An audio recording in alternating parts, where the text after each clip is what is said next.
अहाँ सबके सामने हम एकटा से एखन विषहारा के गीत गाबऽ जा रहल छी, कारण कि आइ से मधुश्रावणी पाबनि आरम्भ भऽ गेल। अपना सबके बहुत महान पर्व छै, ताहि लऽ कऽ से हम एकटा विषहारा गीत गाबऽ जा रहल छी। आशा करै छी बहुत नीक लागत तऽ लाइक करब, सब्सक्राइब करब, सखी बहिनपा के साथे शेयर करब, कमेंट में जय विषहारा माता लिख देबै।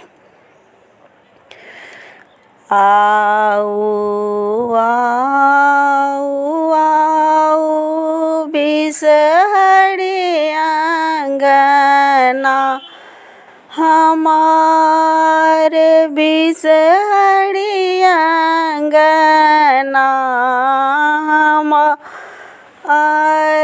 माई हे चरण पखारब, विषहरी लाए गंगा जल।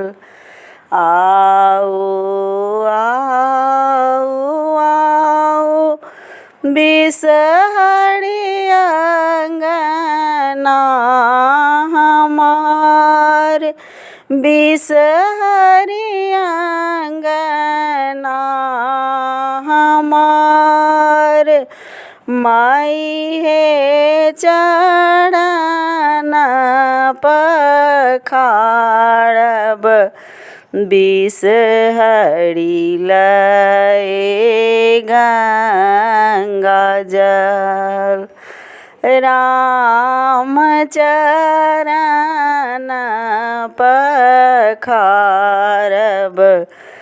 विषहरी लाए गंगा जल। आहूँ के चढ़ाएब, विषहरी लाले अरहुल, विषहरी लाले अरहुल। राम हमारो भरल राखब, सिर के सिंदूर। राम हमारो भरल राखब, सिर के सिंदूर। आहूँ के चढ़ाएब, विषहरी लाबा और दूध, विषहरी लाबा और दूध। राम हमारो भरल राखब, कोड़ा भरी पुत्र। माहे हमारो भरल राखब, कोरा भरल पुत्र। आओ आओ आओ विषहरी आंगना हमार, राम चरण पखारब, विषहरी लाए गंगा जल। राम चरण पखारब, विषहरी लाए गंगा जल।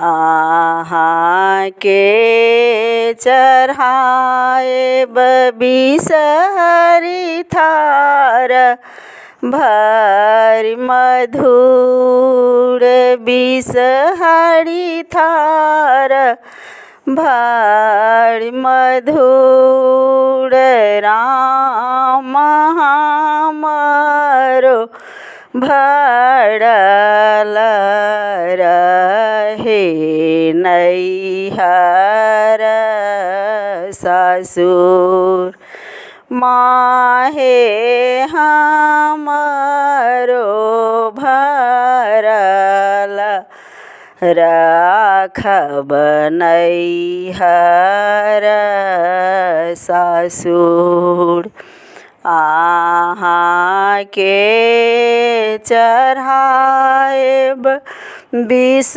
हरियर दूभि विष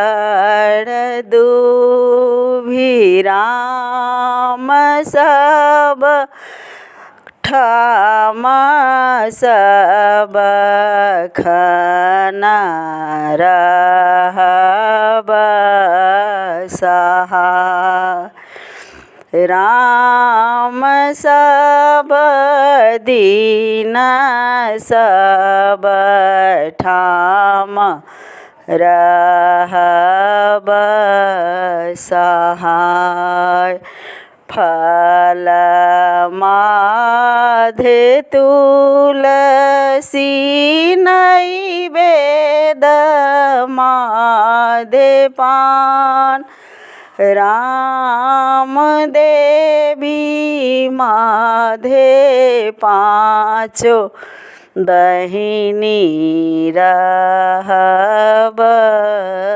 सहाय।